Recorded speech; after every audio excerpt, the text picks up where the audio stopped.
Here's a little secret about me, real ones. I love professional wrestling. I've been an avid fan of the sport of kings ever since I was a wee boy of only a few years old, cutting Macho Man Randy Savage promos in my basement. I'll do Elizabeth, you do Macho Man, okay? Freak out. And as I've gotten older, my love for it has expanded beyond just the in-ring product to include the business as a whole, making me what is oh so lovingly referred to as a smart mark. It's still real to me, damn it! And while we have had movies like The Wrestler that amazingly showed some of the ins and outs of the squared circle, the wrestling industry is one that is ripe with stories that are exactly what a gripping biopic needs. However, despite this, we really hadn't ever got a big screen adaptation that was worth its salt or any real buzz in Hollywood. That was until it was announced that A24 was producing a film about the careers and the curse of the Von Erich family, and that legit actors such as Zac Efron and Jeremy Allen White were being cast to play the fabled Texas brothers, who in a short time went from bona fide superstars to tragic cautionary tales of misfortune, rushed fame, substance abuse, and the crushing weight of expectations. What resulted was the subject of today's episode, the Iron Claw, named after family patriarch Fritz von Erich's dreaded finishing maneuver during his career. Pro wrestling has had its share of royal families, but none of them have a sadder and more unfortunate tale than the Von Erichs, a seemingly perfect God and country all-American family destroyed by a series of events that some have attributed to a familial curse wreaking havoc on its members, while others have chalked up to unfortunate avoidable factors. I've always been fascinated by their rise and downfall, and so I was very excited by the announcement of this being made, and even more so that it turned out to be as good as it is and as well received as it has. This movie explores not only the perils of the wrestling business, but also the topics of sibling rivalry, toxic masculinity, and the immense pressure that comes with family legacy and the urgings of a parent to achieve dreams that they could not. But does it stay true to what the family actually endured? How close did the movie's depiction get to the real events, and what did they leave out? Let's dig in and find out the real story behind the Iron Claw.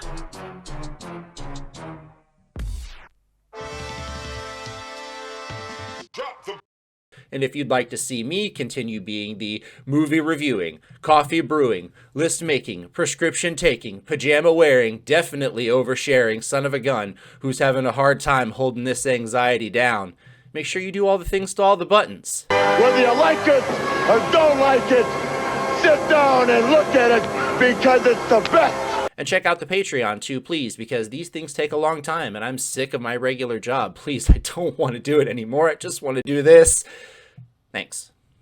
So before we get too far into this review, it sort of should go without saying, but there are major spoiler alerts for this video, as we will be delving deep into it. So if you have not seen it and don't want to have anything ruined for you, go see it and then come back and watch this. Also, I would usually hold my overall review of the movie until closer to the end of the review, but I want to be very clear about how I feel about this movie before I start comparing how accurate it is to the real events, because I don't want there to be any misunderstandings. This is a wonderful movie with great performances from nearly everyone involved that not only captured lots of emotions in telling the Von Erich story in an effective way, it also maintained that A24 vibe that comes with a good majority of their films. There's a darkness lurking all throughout it, giving it a bit of a haunting vibe at times, which I really liked. And it also has a serious rawness to it with lots of well done sequences and slick camera work. We're talking about wrestling, not camera angles. This did the pro wrestling industry proud for its representation of it, and overall, I really enjoyed this movie and would not be a bit surprised if it cleaned up during award season next year.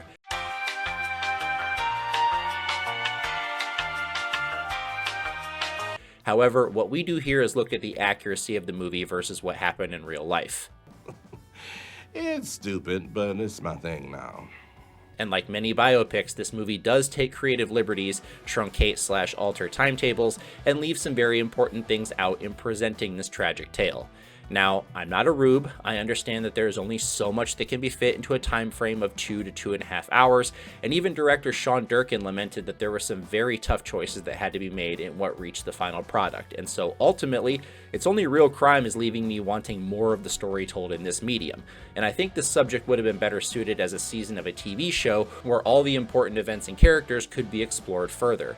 But that's where I come in. And all of this to say that while I will be punching some holes in the accuracy of certain things regarding it, it doesn't mean that I didn't thoroughly enjoy this movie. We good? Okay.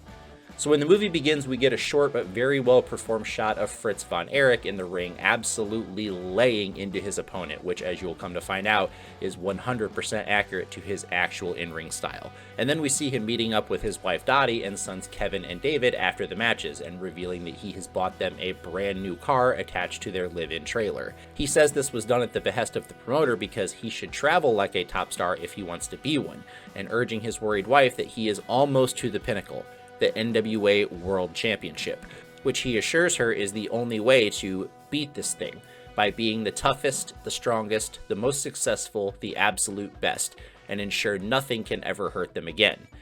Based on the kids' ages and a couple of other clues, one would have to assume that this is supposed to be sometime around 1964 or 1965, though their sons Carrie and Mike would have already been born as well by this point. But we don't linger here for long, as the movie then advances us in time to 1978. However, despite the movie only briefly touching on Fritz's wrestling career, we're going to spend a bit of time on this, as I believe its patriarch's journey in assembling the foundation is crucial to understanding the Von Erich tragedy as a whole.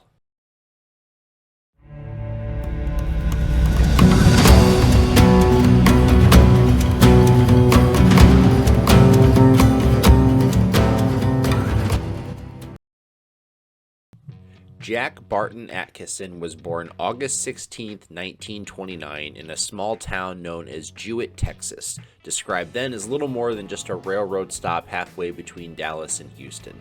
Being brought up during the Great Depression would make any childhood hard, but for the son of the town sheriff, Jack had it especially rough, as his father routinely arranged bare-knuckle fights with other neighborhood kids in an effort to toughen his boy into a man. Jack was a big, raw-boned individual already standing 6'3" and weighing 210 pounds by high school. Because of his size and natural athletic prowess, he played offensive tackle on the football field and was a standout athlete in track, with impressive shot put and discus throws, holding his school's record in the latter.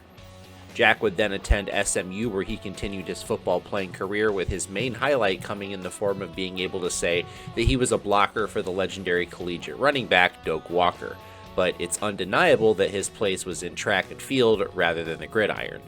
However, it didn't matter, as injuries cut both short and he left school altogether in the fall of 1950. Earlier that summer is when he met his future wife Doris Juanita Smith, or Dottie as she was affectionately known, and they married after knowing each other for less than 2 months. He did a short stint working for the fire department and tried once more to pursue a professional football career, trying out for the Dallas Texans, but by his own admission he had very little chance to make the team. He also tried out for the CFL with no luck on landing a gig there, but this put him in the right place at the right time to meet another famous wrestling patriarch, Stu Hart. Stu was a major wrestling draw in his native Canada, and whose sons Brett and Owen would also go on to see great success and tragedy in their own right in the wrestling industry. Stu saw something in the big, athletic Jack, imploring him to give pro wrestling a try, and decided to show him the ropes in his basement training grounds, dubbed the Dungeon. He took a liking to it and early on wrestled for Dallas promoter Ed McLemore under his given name, which at first seemed like a natural fit for a white meat babyface good guy who was a local high school hero and an SMU alum. But there was little money coming in, and with his first son Jack Jr. being born in 1952, he knew he needed to make a change, and it wouldn't be long before he would undergo a massive character shift that would alter the course of his career. Knowing that there were few characters he could play that could attract more hate, Jack decided to turn heel and began portraying a Nazi, giving himself the new moniker Fritz von Erich. It's briefly mentioned in the movie about the name being a nod to Jack's grandmother's side of the family, and that likely comes from interviews done later in his career where he claimed this, but according to their genealogy, the von Erich name exists nowhere in their family tree. The origin point of the curse on the family name is said to center around this shift as well, as legend has it a Jewish woman who was a Holocaust survivor and had lost 5 of her 6 children to the Nazis' reign of terror, hexed the man callously using the evil identity for profit and caused the same to befall him. You're free to make up your own mind on that one, I suppose. Do not try shrink me, Gypsy. I serious. These are your spells? Either way, by late 53, the German giant from Munich also started getting regular bookings in the rival Houston territory, but that following year, under pressure from wrestling's then governing body, the National Wrestling Alliance, Dallas and Houston forged an uneasy truce, allowing opportunity for Fritz to take his new character on an extended showing across wrestling's hotbeds. His star quickly rose everywhere he went, as he was pretty much universally hated due to his ability and his believability.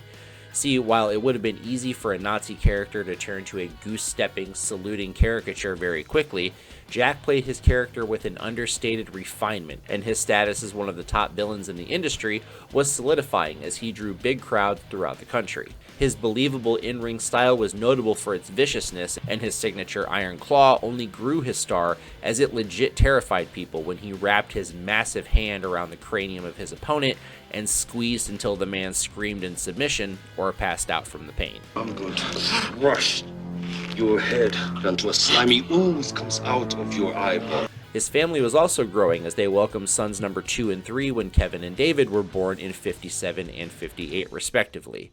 However, the first of many heartbreaks that were to come arrived on March 7, 1959, while the family was living at Sunny Acres Trailer Court in Niagara Falls, New York. 6-year-old Jack Jr. was walking home that afternoon and accidentally made contact with the tongue of one of the trailers and was electrocuted, falling face first in the snow and tragically drowning. The family was understandably rocked to its core, and Kevin would say in later interviews that Fritz was never really the same man after this incident. Came in and saw my dad punch a car window and just shatter it. He came out of that different. He was still an honorable man to the outside, but I think inside he wanted to die. This is briefly mentioned later in the movie as well as sort of the jump-off point of the family curse that is apparently well-known lore. But in reality, the quote-unquote curse talks came later after the many tragedies that were to come. And this was seen at the time as just a horrifying accident. Fritz might have been a changed man on the inside, but his goal to be the champion didn't alter one bit, and it wasn't long before he was back on the road. He had wrestled for the aforementioned Stu Hart at times, who paired him with his kayfabe brother, Waldo von Erich, who isn't mentioned in the movie. He also became a major player over in Japan, being one of the people to help fill in the massive gap that was left when their superstar Ricky Dozan was stabbed to death in 1963. But he did the majority of his early in-ring career for legendary promoter Sam Mushnick's St. Louis territory, which was considered the top of the pecking order at the time. Now seems like a good time for a quick history lesson on what pro wrestling was like back in the territory days. Since the late 80s, early 90s, there have really only been a few major wrestling promotions existing at one given time, and outside of a brief period in time during the 90s, the WWE has pretty much been the mainstay, lording at the top over an empire with a smattering of other promotions all fighting for the scraps, vying essentially to be second place. However, before this, wrestling was very different. Promotions of all sizes existed all across the country, most operating under one umbrella but working within the confines of a set area of the map, not infringing on each other's territory. Each place had its own unique characteristics, fan bases, and performers that they worshipped as the local heroes. And presiding over it all, acting as the glue holding all of it together, was the sanctioning body known as the NWA. Its major players formed a commission who voted on the man that would be chosen to be the NWA champion at any given time, the most coveted spot in the business for an in-ring performer due to the money, fame, and prestige that came along with it. However, this role also came with a huge workload, travel schedule, and the pressure to be the best in-ring nearly every night of the year, no matter the condition you were in. See, because it was the NWA champion's job to travel through the circuit of territories and defend the title against each of the local top guys, escaping the match after a hard-fought battle and making each of his challengers look so good that the crowd left convinced that their guy almost had the champ, and next time he comes to town, by God, our guy's gonna get him. Now, while it was every wrestler's goal to be the champion, it was every promoter's goal to have their guy be the guy, because controlling the champ's bookings not only meant tremendous wealth, it meant that you had possibly the most sway in the entire industry. Like he mentions at points in the movie, Fritz did get very close to being chosen to be the man on a few occasions, and he did win many major titles, but ultimately he would never win the big one, as the NWA World title eluded him for his entire career. By the mid-60s, Fritz was reaching a point of wanting to have more of a stable presence for his young family, which had grown at this point to now include sons Kerry and Mike. For the smarter, more ambitious wrestlers, one of the overall end games was to eventually have the ability to buy into one of the territories, as there was much more money to be made in promoting. Fritz knew this, and so in 1966, he officially bought into the Dallas-Fort Worth territory with the man who had really given him his first shot in the wrestling business, Ed McLemore, and together they formed NWA Big Time Wrestling. This would afford he and the family the opportunity to be off of the road and to settle back down at home in Texas while also remaining a top guy. At the time, at least in Texas, a lot of people had put together that Fritz wasn't actually the German he was claiming to be, so when he decided to drop the Nazi part of his gimmick for a rebrand as a born-again Christian and turn face or become a good guy, they just went with it and accepted him as their guy, which began Fritz's run as the toughest man in Texas. A few years later, in 1969, Ed McLemore passed away after a string of heart attacks, leaving Fritz not only the sole owner of the promotion, but also leaving him the ownership of the famed Dallas Sportatorium, a 4,500-seat venue in downtown Dallas with a barn-like appearance that is still known today as one of the most famous wrestling arenas of all time. This put Fritz in a unique position to completely dominate his promotion, and that's exactly what he did over the next decade plus, winning its heavyweight title, the NWA Texas/NWA American Championship, a record-setting 20 times over the remainder of his career, and becoming one of the most famous and loved people in the entire state. Now, while being champion of your own organization may seem a little egocentric and insecure on the surface, I mean, yes, he is those things, but actually, this was pretty commonplace because putting your promotion's top prize on someone was a huge exercise in trust in an industry where it was easy to jump ship or just refuse to play ball. To combat this, many promoters that were still in-ring performers would carry their own title, only dropping it to someone once they implicitly trusted them. Or sometimes if they had sons, they would pass that legacy onward. Foreshadowing, foreshadowing, foreshadowing. And the truth is, by the late 70s, the business in Texas was down, as Fritz was getting older and they were going to need new stars very soon. Luckily for him, he just so happened to have a house full of athletically gifted boys that idolized him and his in-ring profession, and they were beginning to reach their time to shine.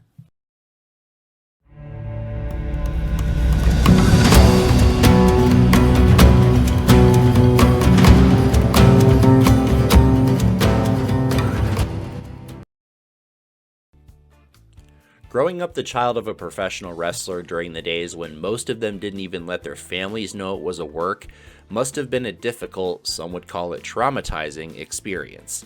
Growing up the child of an immensely hated professional wrestler had to have been even weirder, as Kevin Von Erich himself stated, "Watching wrestling to us was torment. You know, when the crowd was cheering, we knew that was bad. So one brother would have to watch while the other brothers would cover their ears and eyes. And the other brother would say, 'Dad's winning,' and so we'd look again. We were so into it." And here begins the portion where I will give even Hulk Hogan a run for the number of times I'm going to say brother. Brother, brother, brother, brother, brother, brother, brother, brother. But still, life was good for the Von Erich sons growing up, especially once Fritz turned good and those cheers massively turned in his favor. Raised as good old Texas boys, they enjoyed childhoods full of hunting, fishing, boating, and other outdoorsy activities. Although fights and competitive banter were the norm like any household full of rowdy boys, the Von Erich brothers were extremely close and spent a lot of time together as kids. Almost all of them were standout athletes of some sort, and due to their father's fame, every one of their childhood achievements got buzz, leading to them constantly being featured in the local news and even the wrestling magazines at times. This naturally progressed into talks of if and when Fritz's group of phenoms would follow in their dad's massive footsteps into the ring. Growing up in the spotlight from the time they were young gave the boys mass appeal, as the public felt like they knew these fine, upstanding, church-going, all-American boys next door, but that brought with it tremendous pressure as Fritz carefully crafted an image that would be paramount to uphold. And as everyone would find out, spotlights work two ways and illuminate even the mistakes you want kept hidden in the dark. Now, if you know about the Von Erichs ahead of time, you'll probably recognize pretty quickly that one of the boys is missing from the movie entirely. The youngest son, Chris, who was born September 30th, 1969. Chris was originally in an early draft of the script, but had to be cut from the final product, with some of his traits being lumped into Mike's character instead. Director Sean Durkin said that deciding to leave him out was one of the toughest creative calls he had to make, but that it had to be done for runtime consideration. But we don't really have that problem, and we're going to tell his equally sad story in this review, but we'll bring him back up when the time is right. And here is where we're going to catch back up to the movie's timeline, which takes us forward in time to 1979, where Kevin, who is ostensibly our main character, is the first Von Erich brother who is broken into the business. This is true as Kevin made his debut in 1976, and he quickly garnered attention with his athleticism, good looks, chiseled frame, and the fact that he unusually wrestled barefoot. He attributes this to a prank early in his career where someone hid his wrestling boots and he couldn't find them in time, so he wrestled the match without them, and it was just something that stuck. In the movie, the first match we see him in is with the Sheik for what is referred to as the NWA Texas Heavyweight Championship, which he is victorious in. A couple of things about this match: the NWA Texas Championship was a real thing, and Kevin would hold it, but not till nearly a decade later in the late 80s. Timeline-wise, this would instead line up with Kevin's winning of the NWA American title, the same one his dad won a record number of times. Not a huge change, but it'll make sense in a bit as to why I mentioned it. Also, the Sheik wasn't ever Texas's champion in any fashion, but Chavo Guerrero Jr., who was the in-ring consultant and trainer for this movie, bears a passing resemblance to the former Detroit Territory megastar, and my guess is they really just wanted Chavito in the movie somehow, which makes total sense. In real life, the champion was the terrifying Bruiser Brody, who had recently ended Fritz's last real reign as his promotion's champion. I say real reign because Fritz's actual final 20th title win came at his official retirement match a few years later, but he vacated it immediately after winning it. Anyway, so when the real Kevin defeated Brody on Christmas night in 1978, he was not only winning his first major singles title, he was avenging his father in the process. Just a fun little FYI.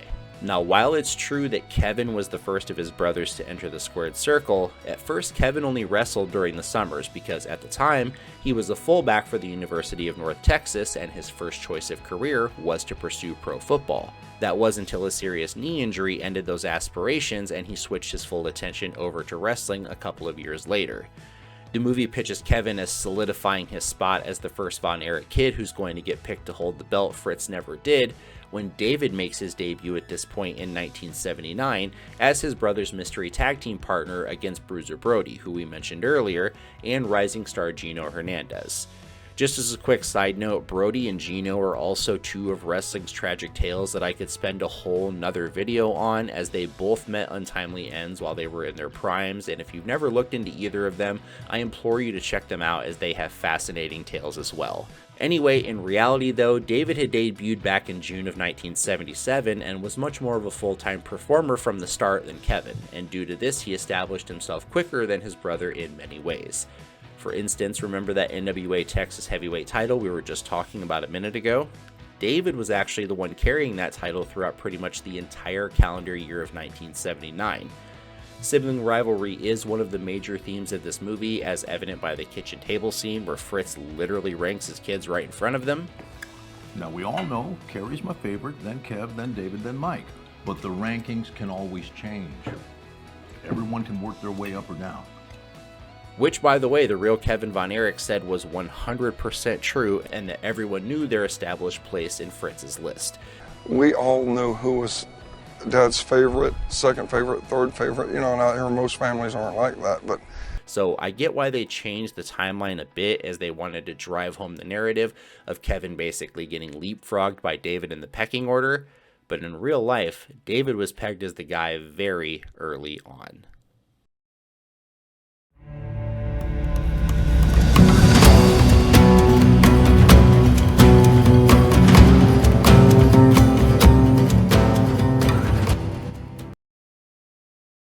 Standing tallest of his brothers at 6'7", David was obviously blessed with great size for wrestling, and having been a star basketball player during his time in school, it was clear he had the necessary athleticism. He was naturally gifted in the ring as well, having very smooth movements and garnering a reputation as a technician, with nearly everyone saying he was the best of the Von Erichs in ring, including the old man. Although all of the boys would use it at one time or another, David was the one who was heir to his father's finisher, the Iron Claw, which is apropos given that by all accounts David was the most like his father. It also didn't hurt that his massive NBA player-sized hands made it possibly even more believable that he could crush a man's skull if he wanted to. The crazy thing about it is that after years and years of doing the claw, you get scary, crazy good at it. He was the best of his siblings on the microphone as well, delivering fantastic promos with a charisma and confidence beyond his years, something Kevin struggled with in real life and as we see in the movie. I got something special for you. Boy, oh boy. It ain't gonna be all roses. Fuck. It's also illustrated in the movie when Kevin has a hard time delivering the promo after his match with NWA World Champ Harley Race, and David steps in to do so, saving his brother and impressing his father. Now, while Kevin certainly had his runs with Harley Race as well, in reality, the champ is coming to town for a non-title match, and if you give him a good fight, you'll get a title shot thing, first happened to David a mere 2 months after he debuted in 1977, when he wrestled Harley to a 30-minute draw. But again, I get why they changed this, and Zac Efron does an amazing job during this scene, particularly selling the pain after being suplexed onto a concrete floor, and I love how the movie addresses it with Kevin saying afterwards, Yeah, I've just never hit the floor that hard before. You gotta take it and get up. In reality, by this point, Kevin Von Erich was no stranger to taking legit shots in the ring, or giving them, as Kevin garnered a reputation as one of the stiffer workers of his time. But I'm totally good with it because it's just a small nod to the whole wrestling is fake thing. And if you're one of those people who can't understand the difference between fake and predetermined, and you can't understand that these guys do put their bodies through real physical pain, and there is a reason why many of them end up addicted to painkillers and dying before their time, and you can't wrap your head around the fact that it's no different than watching, say, a Marvel movie where you know who's going to win, but you can just enjoy the ride and have a good time anyway, then by all means, click off this video, and in the words of the great Jim Cornette, thank you, fuck you, bye. Anyway, outside of the ring, David is also generally regarded as a very pleasant person to be around, with Kevin calling him the comic relief of his brothers. He relayed a story in Vice's Dark Side of the Ring episode on the Von Erichs about being depressed after having his third knee surgery and having to give up his football career. And despite warnings from his parents to go easy on his brother due to this news, David lovingly teased his brother by jokingly asking, "So I hear you're a quitter." Something else that David unfortunately shared with his father that isn't mentioned in the movie is that he also had to experience the pain of losing a young child when his infant daughter died of SIDS when she was only a couple of months old in late 1978. This served to destroy the foundation of his fairly new marriage to his first wife, and they divorced soon after. He would remarry a few years later, but if I had to guess, this might have been when the talks of a family curse began. He was the first of his brothers to go on the road, doing stints and winning championships in the top territories of the time, like Missouri and Florida, and this is where he really showed how complete of a performer he was. He developed a deep understanding of ring psychology and how to work a crowd, and it wouldn't be long before the man dubbed the Yellow Rose of Texas was a burgeoning star set to lead the next generation of his family to the top. He even proved to be the only Von Erich's son who could ever effectively work as a bad guy as well, doing work in Florida as a heel that is still talked about today for its potential. Being able to work both sides of the coin, depending on where in the world he was performing, opened up some very interesting possibilities from a booking sense, which separated himself even further from his brothers as the top choice for a run with the NWA title. And that's the sentiment shared seemingly amongst wrestling historians, the guys he worked in the ring with. Pretty much everyone who watched David Von Erich at the time was of the opinion he was a future world champion. But the man who was most definitely shouting it the loudest to anyone who would listen was his dad. David Von Erich will be the next NWA World Heavyweight Champion. By the time the calendar year turned over into the 1980s, Fritz Von Erich knew his in-ring days were nearing their end. Injuries and arthritis had taken their toll, and he began performing less and less outside of teaming with his sons in multi-man tag matches. It was obvious by this point that his window to become NWA champion himself had closed, and so with that, he switched his primary focus over to promoting his company and his sons to the very top. And in his mind, the best way to do that was to completely revamp his product and center it around them. which is exactly what he set about doing, officially changing the name of his territory to World Class Championship Wrestling as a symbol of this new age.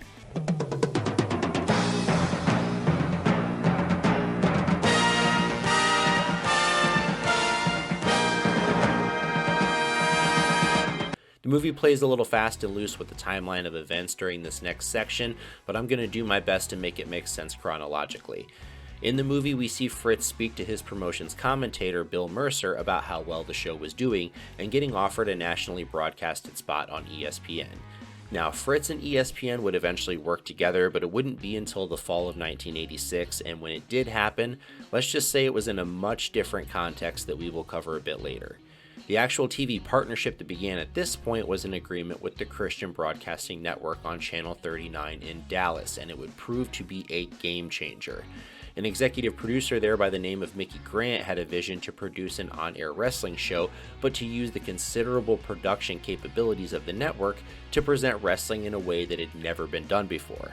After brokering the deal between Fritz and the network, he got the go-ahead to film a pilot, and on November 15, 1981, the first episode of World Class Championship Wrestling aired, and it was a revelation of what the future of wrestling was going to look like. Class Championship Wrestling, a weekly 1-hour primetime event that'll change your preconceived ideas of professional wrestling coverage. World Class Championship Wrestling captures the action that takes place in the ring and outside the ring, with more cameras tight on the action, with special mini cams that keep pace with the flow of the action, with special audio to hear the struggle as it unfolds. Get away from me! Instant replays with slow-mo, entrance music blasting loud through an arena as a wrestler made their way to the ring, things that have become the industry standard today all began here. This slick new presentation was vastly popular and immediately successful, and the stars all seemingly aligned just right to blast Fritz's rebranded company to heights it had not yet seen. Which brings us to the other key thing said by Mercer during that aforementioned scene, that if they can perform and somehow get the NWA Championship onto one of the guys on their roster, that it could make them the biggest promotion in wrestling. This was certainly not lost on Fritz in real life, as he understood that with the right moves, he could be in a position to be the most influential man in wrestling for a very long time. Oh, we'll have a world heavyweight champion. Next is when the movie gives us our first introduction to Kerry, played by Jeremy Allen White. And we're going to talk a lot more about him later on in the video, but for now we'll just briefly touch on his intro to the business, as it's a plot point in the movie. Like we see depicted, Kerry was a, no pun intended, world-class athlete when it came to track and field, specifically the discus throw. He broke his father's school record for throwing and was selected to be part of the US national team for the 1980 Summer Olympics in Russia. However, that dream was dashed on May 21, 1980, when then President Jimmy Carter ordered a boycott of the US team from attending the event as a means of protesting Russia's 1979 invasion of Afghanistan, which has absolutely no irony at all. Let's just move on. Kerry comes home and we get some amazing scenes with the brothers just being brothers, playing football, floating down the river together, sneaking Mike out to play a gig at a college party when their parents deem he's too young to do so. All of this just nicely illustrating their closeness and how much love they had for, but competition they had with each other. We then see Fritz watching Ric Flair defeat Harley Race for the NWA Championship, all but ending the hopes of one of his sons being the man anytime soon, seeing as world title reigns generally lasted much longer back in those days. Ric Flair did win the gold for the first time in September of 1981, defeating Dusty Rhodes for it, but his first title win is really not remembered at all compared to his second title win, defeating Harley Race in a cage match at the inaugural Starrcade event on Thanksgiving night in 1983, so I totally get the timeline bending there. What this serves to do in the movie is piss Fritz off enough at the world to decide it is time for Kerry to join his brothers in the ring. Yes, sir. I love that. Glad to hear it, son. In reality, Kerry made his in-ring debut a couple of years before this on May 7, 1978, but much like Kevin, his wrestling career had been limited to that point as he was focusing on his other athletic ambitions. With the Olympics no longer in his future, at least not for another 4 years, Kerry decided that rather than sitting it out and waiting, that it was time to switch gears. He began teaming with his brothers in matches and was nearly instantly over with the crowd. In fact, by this point, all of the Von Erich kids' popularity was absolutely exploding, and they were becoming real-life Texas-sized superheroes. No, really, they had a comic book and everything, where evil monsters from other galaxies were invading, and it was up to the Von Erich boys to fight them off because they were the only ones with the pure hearts needed to do so. Wow. That is the gayest thing I have ever heard. Actually, dude, it worked quite well for them because one of the biggest demographics for the boys was the ladies, and they loved them some Von Erich. Seriously, go watch their entrances from back at this time. The women would completely mob them on their way to the ring, to the point that by the time they got there, their shoulders and chests were already scratched and beaten up by the waves of girls trying to get their hands on the local superstar. The movie shows us Carrie's entry into the business and the three's ascent to rock star status through the form of a fantastic montage aptly set to Carrie's real-life entrance music, Tom Sawyer by Rush. It's extremely well done, and there are many little nods to real-life things strewn throughout it, such as some of the things David says in his promo that he did in real life, an angle where Fritz's hand was attacked by the dastardly heels his sons were battling, the foreshadowing of Carrie's purchase of a motorcycle, the partying and rowdy hijinks that come with that life, and the using of drugs and painkillers to get to the next match and come down from the high of the adrenaline rushes that also come with that life. And the glue holding it all together that we keep seeing snippets of is shots of the brothers competing in a series of 6-man tag matches with a group known as the Freebirds. I understand that this is probably the best way for the movie to give us a nod to the Freebird-Von Erich rivalry given the time limitations, and honestly, I probably won't even be able to really do it justice. However, it's important to note what a massive deal it was at the time. The grudge between these two groups was without exaggeration an era-defining blood feud that spanned the course of several years and had the people so invested that no matter how many times these two groups faced off, tens of thousands of people would pack in to see it. This is a priceless commodity in the wrestling business, and the Freebirds vs. Von Erich series was a golden goose that routinely drew massive houses, which in turn made lots of money. Hailing from Bad Street, USA, which is apparently somewhere in Georgia, the Fabulous Freebirds were a trio that came to WCCW toward the end of 1982 that had worked with the Von Erich boys at various times in other promotions. Originally consisting of veteran technician Buddy Roberts, who was a good hand in the ring but mainly there to get bounced around and take the fall for the group, Big Hoss Terry Gordy, who was the muscle of the gang, and the leader of the outfit, Michael P.S., Purely Sexy Hayes, who was one of the premier men on the microphone of his time and one of the most colorful personalities ever in the industry. Later on, Roberts would be replaced with gorgeous Jimmy Garvin, another solid technician from the Tough as Nails Garvin wrestling family, whose flamboyant character was a perfect fit for the group as well. The Freebirds were everything that epitomized the cool bad guy, and initially people wanted to cheer for them as they were originally pitched as friends of the Von Erich boys. That was until Christmas night 1982 when Ric Flair was in town to defend the NWA title in a cage match against Kerry, with Michael Hayes voted by the fans to be the special referee. In the heat of the match, Flair and Hayes get into an altercation, with Hayes knocking Flair out and then imploring Kerry to cover him and win the title. Kerry, being honorable and not wanting to win the title that way, refuses to do so, and after some cross words and a misunderstanding where Flair knocks Kerry into Hayes as he's angrily leaving the cage, this leads to Terry Gordy slamming the cage door on Kerry's head and basically giving the match to Ric Flair.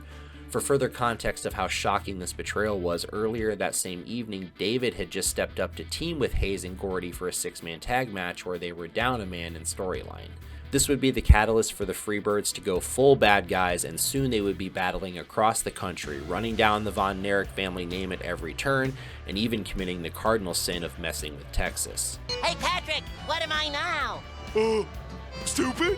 No, I'm Texas! What's the difference? You can't say nothing about Texas! Garvin, Roberts, and Hayes all would later say that these were the roughest matches of their careers because they pretty much had an unspoken pact between them. Try not to break our teeth out, try not to break any bones, but anything up to that point was fair game. By the time the movie's montage ends, we have went forward in time to 1983, and Kevin, Kerry, and David defeat the Freebirds to win the 6-man titles, with Fritz jumping on the mic after and adamantly claiming that David will be the next World Heavyweight Champion, and that all of his boys will follow suit afterwards, as he has made it his life's work now to see each of them hold the title. And in reality, David had defeated Ric Flair for the Missouri Territories heavyweight title in September of 1983, freeing Flair up to win the NWA title 2 months later like we talked about earlier. It wasn't fully set in stone for 1984 yet like the movie alludes to, but it is very reasonable to presume, and many people are of the belief that once Flair had had his run with the title this go around and it was time to drop it, it would be David he would be dropping it to. The next logical step in his progression, as Fritz tells him in the movie, was to go and work in Japan because it had always been a huge market for pro wrestling, and if he could establish his name there, it meant adding possibly the final piece to his resume. Seems simple enough considering his father's massively successful career there to pick it right up where he left off. Yep, things were finally starting to take shape and the Von Erichs looked poised to be a family dynasty that was going to rule wrestling's next chapters. But the best laid plans of mice and men often go awry, and fate is a cruel mistress. The next scene we get in the movie is the wedding, and in reality Kevin and his wife Pam got married a few years prior back in 1980. I'm not going to talk much about the love story aspect of it, as the movie spends a decent enough amount of time on their relationship. Pam is played well enough by Lily James, and A24 certainly knows that if guys are going to get their women to come see this movie with them, then Zac Efron is going to have to give them what they came for.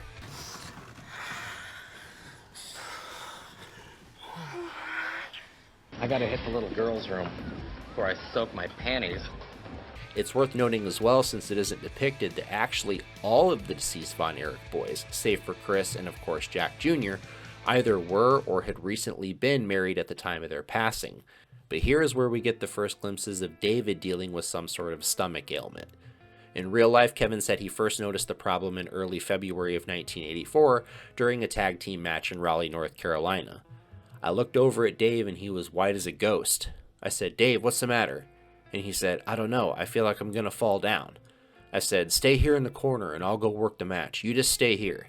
I worked it, and after that I had another date I had to make, but Dave went back home to Dallas. I worked the town, I flew back to get home, and Dave is supposed to go to Japan the next day. So he's sitting at the kitchen table, and I come in and I said, "Dave, what was wrong with you the other night?" And he said, "I don't know, it must be this dang stomach thing of mine. I just had this really sick feeling." And I kissed Dave on the cheek, and I said, "Don't you go over there and die, Dave." And he said, "I won't, Kev." The Von Erich sons had been taught from their very beginnings in the business that if you book a date, you make the date no matter what. And David knew that despite being noticeably sick and in pain, a lot was riding on this tour, and he may not get this chance again anytime soon. So he flew to Japan to meet his commitment for All Japan Pro Wrestling. Almost as a rite of passage, when they arrive in the land of the rising sun, wrestlers often pay a visit to the world-famous Ribera Steakhouse, which has a combat sports theme, and David is noted by some who were there in attendance that night as putting away a considerable amount of steak and sushi. After this, he went back to his hotel and likely took some pain meds to help with his stomach issues and to help him sleep. Then he laid back, and death would soon cover him for the eternal 3 count, getting the cheap win on a 25-year-old kid who had an incredibly bright future ahead of him. The first person back and home to get the news was WCCW referee and Fritz's real-life consigliere David Manning, receiving a 2 a.m. phone call. It was about 2 in the morning, and the phone rang, and picked up the phone, and this voice says, "David Manning, Joe Higuchi, All Japan Pro Wrestling. David Von Erich dead." Manning recalls making the 90-minute drive to tell Fritz in person of his son's death, arriving just as the sun was coming up. When Fritz answered the door to unexpectedly see his right-hand man, he quickly put the pieces together, reportedly simply asking, "Which one?" While details were still minimal on what took place, it was originally reported on WCCW television that David had worked a match in Tokyo where he sustained a hard kick to the gut that caused the damage that would claim his life, when in all actuality he had not even worked a match yet. It would be revealed later in the autopsy that he had an abrasion on his intestine that led to enteritis. David likely would have been fine had he seen a doctor for further tests, as this is a simple fix with antibiotics, but by putting it off to push himself through the Japan trip, then unknowingly exacerbating it with a large meal, alcohol, and pills, his body had finally reached its breaking point. Due to the condition he was suffering from, he was unable to throw up properly, and his intestines ruptured and his body filled with blood, leading to his heart shutting down. Many rumors have circulated through the years that there was more to the story and that David had actually died of a drug overdose and the enteritis story was simply a cover-up, with the story being Bruiser Brody flushed a large amount of pills down the toilet before the authorities and press arrived. I believe there to be a small amount of truth to it because, as we noted before, David was taking prescription pain medication for his stomach ailment, and I believe Brody, being as smart as he was, understood that if anything like that was found with the body, that many questions would start getting asked. It's also worth noting David reportedly had a reputation as a pretty straight arrow outside of some drinking and taking pain pills for the obvious rigors of the sport, and while it's possible he died of an overdose, his official autopsy from the Japanese government doesn't read anything as such. And to pull something like that off, I would imagine, would require some juice that would be difficult to arrange given the circumstances. Nevertheless, when the announcement was officially made, the state of Texas wept for its fallen hero in an unprecedented way. The top names in wrestling all paid tribute, with faces and heels alike sharing their sentiments for their deceased brother in arms. Thousands of people showed up to David's funeral, with many of them having to be directed elsewhere to a hastily built overflow area, as they had not expected or prepared for this level of attendance. Onlookers openly cried for the loss of the young man they felt like they knew personally, and grieved with the family they felt as though they were a distant member of. And while that entire family was in a state of shock and heartbreak, Kevin in particular was rocked by this loss, as he and David were closer with each other in a way than they were with their other brothers. Fritz really didn't give them much of a chance to grieve either, as they were back in the ring the next night because the show must go on. This is authentically portrayed in the movie, as Fritz waits until all of the funeral has seemingly just ended to divert his attention back to getting a hold of the title and who is next up, leaving the choice up to a coin flip to decide. But we will get to that more here in a bit. Not being able to mourn properly and then having to go back onto the road performing in buildings with constant reminders and memories of the fact their brother was no longer in those places with them had to have absolutely eaten them alive inside, and I can't imagine the mental anguish.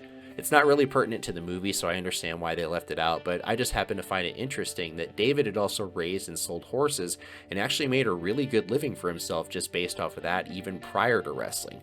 So he clearly had an entrepreneurial mind as well, and by the fall of 1982, he was already working behind the scenes crafting angles and scouting potential signees, being the one who had originally invited the Freebirds to come to the promotion.